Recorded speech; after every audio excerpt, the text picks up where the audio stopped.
Welcome back, everybody, to the Nevin Shapiro Fan Club experience. I'm here back with Nevin Shapiro, and today is going to be a University of Miami topic. We're going to talk about some new coaching hires that Miami just got in. There's some new breaking info that just came about that we have to share with you guys, and some comments about Warren Sapp and the Miami job. And actually, that's what we're going to get into first. So please please subscribe, and as always, let's get into the action. Warren Sapp came out and said that Miami wanted 20 hours of work per day for the senior quality control analyst position, the same position he has at Colorado. What are your comments regarding this? If that's accurate, and I'm not going to call Warren Sapp a liar, because if that's what he said, then I assume that's what he means. Yeah. But if that's accurate, that's cruel and unusual punishment. That's human torture. He dropped this on the Uncle Luke podcast with Luther Campbell. Yeah, I saw the transcript Yep. of it, and I found it to be comical, because there's no way it could be serious. But if he stands on that, this guy should be ashamed of himself who gave that order. Who would give that order? Who could work 20? Elon Musk, Jeff Bezos, Bill Gates, they don't work 20 hours a day. Before they made zillions or trillions or whatever the number is. Who's he kidding? I mean, is that even real? Like, is that even real? 20 hours a day. What are you, a fucking moron? What putz in America's society would come up with something like that? Who? That's what. Listen, Forget the fact that Warren Sapp's a Hall of Famer. What if the guy was just an illegal alien that snuck into the country? He wouldn't deserve 20 hours a day. What? No, Are we really talking about this? This is the dumbest state. If that statement is true, that is the absolute dumbest. That guy should be embarrassed. Whoever made that command or demand, right, should be arrested for labor laws violation. What? Obviously, all of this stuff goes through the head coach, right? I mean, it has to travel upline through everything. I just want to see an undefeated season and not a loss to Syracuse, who you're favored by 12 over when you're up 3 touchdowns.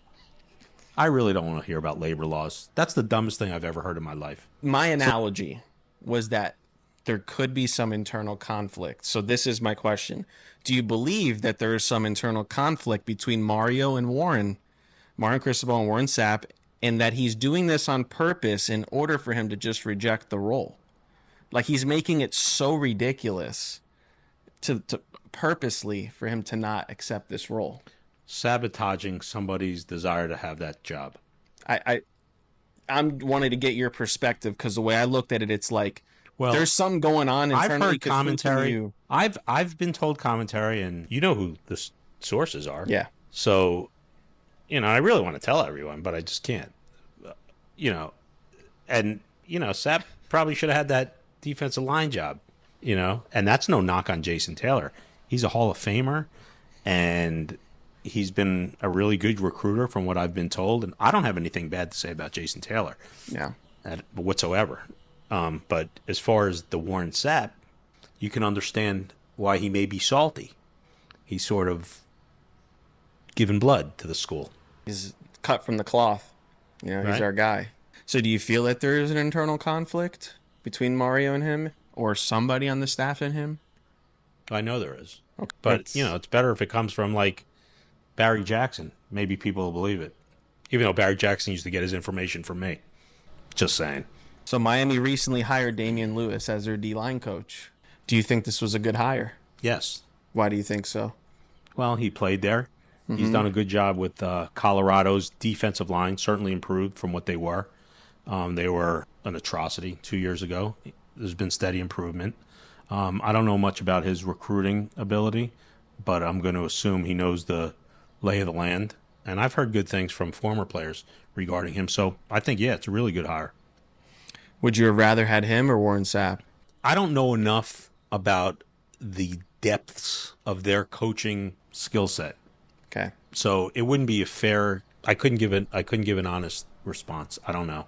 I just know that Damian Lewis was a first-round pick, pretty decorated player here. Certainly not in the same caliber as Warren Sapp in that regard. Warren Sapp was a Hall of Famer, and that needs no introduction. Deserved. So how that translates to coaching, I can't say. but I don't think Warren Sapp would be a detriment. I think he would only be an asset. I agree. So Miami also just signed as well for DBs Will Harris from the University of Florida. Do you believe this is a good enough hire to be able to get the Miami secondary back where it should be? The things I've read about Will Harris, I like. Something that I find concerning is basically he was let go or was being fired or wasn't being renewed, however you want to put the spin on it. And I've answered this for you a couple sessions prior. This is Mario's job to understand what he's hiring. So I'm hoping he has certainly better answers than me on what value this guy brings to the table. I can't say it's a bad hire, but I can't say it's a great hire. I don't know enough about it. But based on what I've read, I like what I've read, but then you got to look at the other side. So there's always two sides of a story. And why was he getting let go? Was it a personality conflict? Was it a deficiency in his coaching? Was there an issue with the recruiting? I know he brought that kid, I think Jalen Rivers. I think that's his name, Jalen Rivers, the kid who decommitted from Florida immediately. So he's obviously got a stranglehold on one particular recruit, but you don't hire a guy for one recruit. Of course, the guy's like one of the top 2 or 3 quarterbacks in America, and he's a foundation changer where he changes the whole trajectory of the program, like a DJ Lagway per se. Yep. So if Alonzo Highsmith was still at the University of Miami, do you believe that Warren Sapp and guys like that were to have come? Yeah, I do. And I think that's a big reason why Alonzo Highsmith's no longer here. That's a big issue for me. And let me set the record direct. Alonzo Highsmith was one of the, if not the, most outspoken critics of me during that Miami scandal situation involving me and the NCAA. That being said, I see past prior personal feelings, and I just got to call a spade a spade. Alonzo Highsmith is the most qualified guy for that position. And when you have an NFL guy with his experience, who's also cut blood for this program, back when, pioneer status, it doesn't get any better than that. So my biggest question is, and I've shared this with you personally, why would you let that guy go? That is just smells fishy to me. And Miami fans, think what you want. This guy don't know what he's talking about. I think I've established I don't give a fuck, right? But I know more than the average bear. We know why he's not there. And that just has always not sit well with me. And it's not because I like Alonzo Highsmith or don't like Alonzo Highsmith. I respect what he's done for this program, and I respect his pedigree in football, pro football. Why would you let a guy like that go? Notre Dame is trying to hire away Texas Tech's guy. Ohio State just put in a guy, a GM. Like, everyone's hiring GMs. We had one before there was one, and you let him go? If I'm another school, I'm grabbing Alonzo Highsmith. Just saying. And I don't have no skin in the game with Alonzo Highsmith, but I'm just calling it the way it is. And that's my feelings. If anyone doesn't agree with me, then sorry. That's the reality. Yeah. Sometimes it's hard to explain it to the people because there is certain things that we're restricted on, not only for restriction purposes, but we're not trying to air out dirty laundry and put names out there. But we do know so much about what's happening on the internal side of the University of Miami, and we know what is actually going down on the inside of this program. And I'm in agreement with you. Alonzo Highsmith should have never walked away. That's a lifer. That's a guy you keep until he retires and never takes another job anywhere else. Yeah, that's like he's not on the level of, let's say, Bobby Bowden to FSU, but he's certainly not far from that pantheon of untouchables for the University of Miami. He laid the bricks. He laid the foundation. And anyone who doesn't agree with that is either too young or ignorant. I told you that we had some breaking information. And obviously we're not going to name any names just like we just spoke about. We had heard that Reggie Wayne was passed up by Mario Cristobal for Kevin Beard. What are your thoughts when you were first shared that information? I like Kevin Beard, first of all. So I don't take any exception towards him, but you get to another pedigree situation. I don't know if you have a Hall of Famer that's available to you. Don't you utilize that opportunity? Yeah. Dion just did. He just hired Marshall Faulk. I don't know if Marshall Faulk's ever coached a running back in his life. From a coaching standpoint, college or high school, I don't know. I'm not saying it to be funny. I don't know. Yeah. But he's a Hall of Famer. So you best believe he knows what the hell he's talking about. Yep. Reggie Wayne's only one of the greatest receivers of all time. Is Oh, there any disputing that? he's going to be able to see things that others can't. I don't know. Like, It boggles my mind.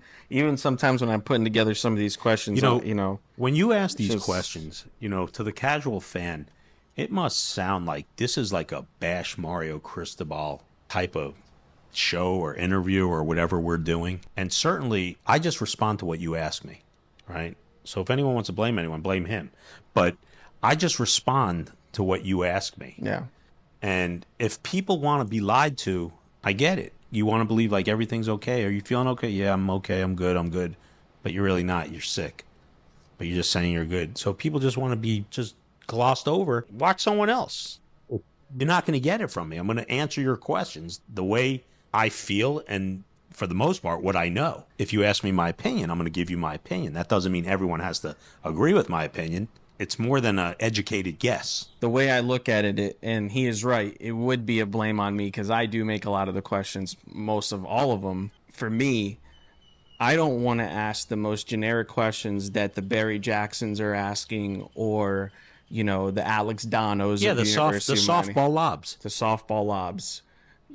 Nevin never, like I said on the last podcast, I never preface any of these questions with Nevin ever. I make the questions and fire, and he shoots it to me raw, right off the cuff. Anyone that knows me knows that's how it is. Yeah.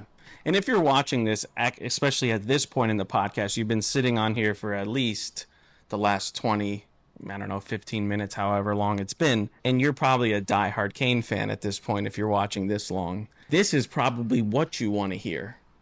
From my perspective as a diehard King fan, this is the questions that I want to hear as a you cut me, I'm bleeding orange and green type of fan. I don't want to hear the Dono and stuff that we just said. Yeah. So again, never here to bash Mario. We all want him to win. We've said this 100 times. We want them to succeed, but we just know what's happening.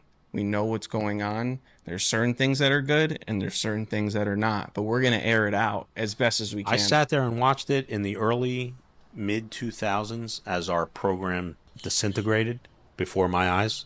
People can blame me all they want.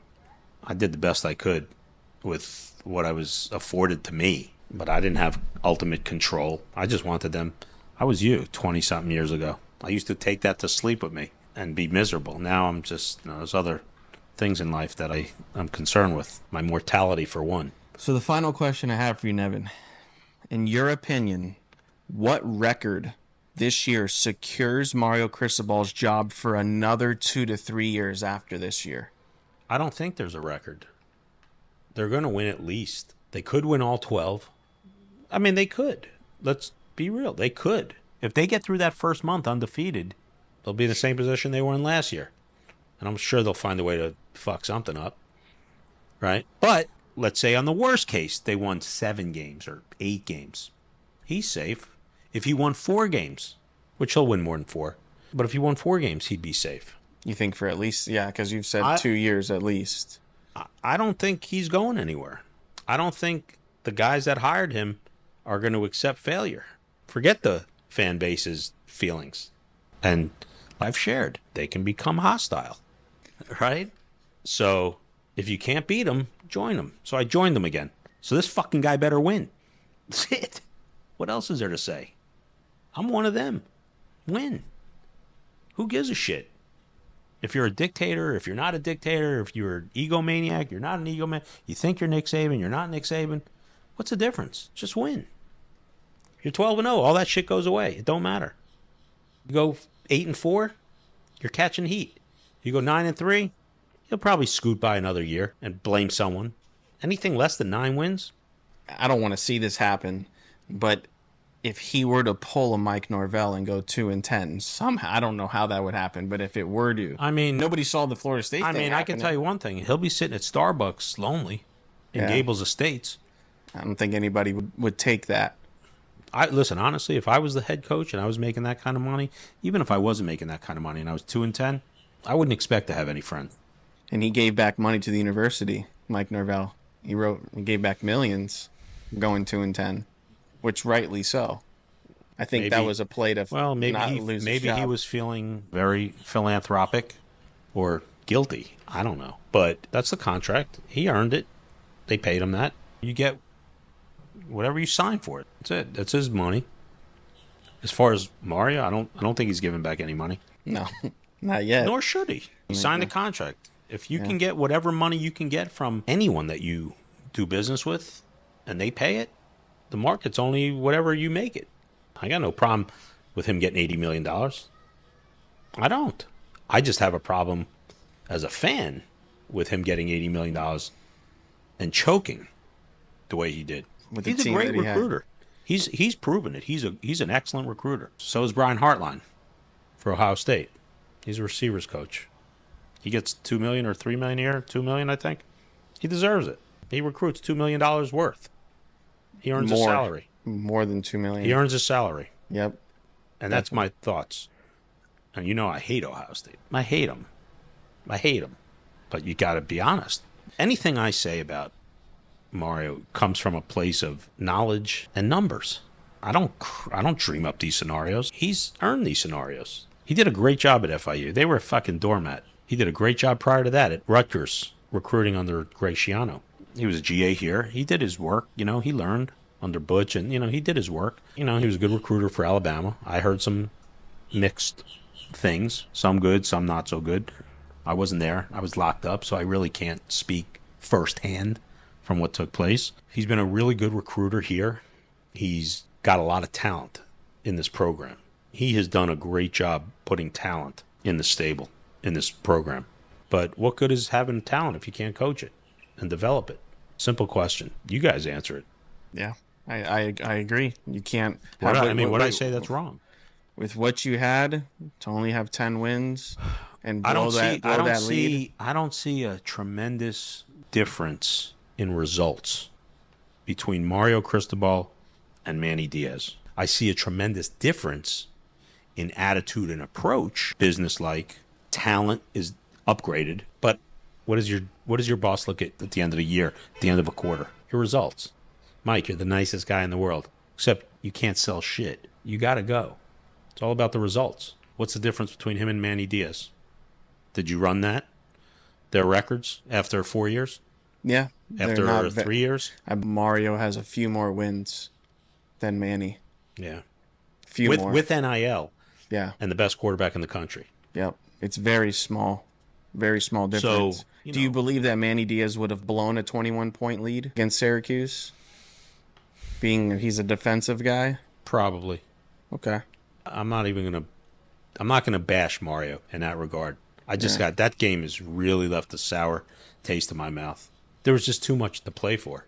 That was your first playoff game. We've said it. There was too much to play for, and it was just an inexcusable collapse and loss. Georgia Tech, I don't want to say I could live with that because I thought that was terrible. But Syracuse, 21-0, a horrible run defense. Man, he better win this year because I just can't get that loss out of my mind. There's no they blew a whole season. Cam Ward's not coming back. They blew the season. They could have been they could have won the national title. I'm not saying they were better than Ohio State, but they could have won. One game situation, anything happens. We get a pickoff. We pick off Will Howard. They run it back. You're up 7-0. Next thing you know, you get a bomb. You're up 14-0. Now they got to play catch up. Will Howard's not that type of quarterback. Anything can happen. They had a chance. They should have made the playoff, and they would have been in the Final Four, and they would have won in the Orange Bowl. Everyone knows it. I don't care how good they were or how overrated they may have been, or they would have won in the Orange Bowl. They're in the finals. It would have been a shootout, but they would have whatever it was. They were in the finals, and he's renegotiating for a bigger contract. He really he dropped the bag. He did. I know. We got some big things coming. A big episode tomorrow with some former players. I'm not going to drop it yet, but we got a big episode on the horizon for tomorrow. You know what I really want to see? I want to see and I know we can, if we can get a couple guys from those 86 team and that 2001 team, I think we really got to have that conversation. Oh, that conversation is had tomorrow. So that could give you a little insight onto who's going to be sitting in. Okay. But there's a big conversation about that tomorrow. There won't be any. It'll be one-sided. Okay. I'll say that. All right. for what's tomorrow. But yes, Anyone who doesn't believe that 86 team was a violent squad, you weren't alive. Because man, that team was ferocious. Ferocious. They set the standard, man. They Listen, really did. They set the standard. I wasn't alive, but They I set watched the a standard lot of for the film on U. them. Like Yeah. all this shit talking that we do as a program, they set it. Brick by brick foundation, just like Alonzo. Those guys. 83 was the original team to win the first title, but that 86 team, cult status. That's when it all like became what it was. So please, guys, like and subscribe. Like we said, tomorrow, big episode is coming your way as well. And as always, we'll catch you on the next one.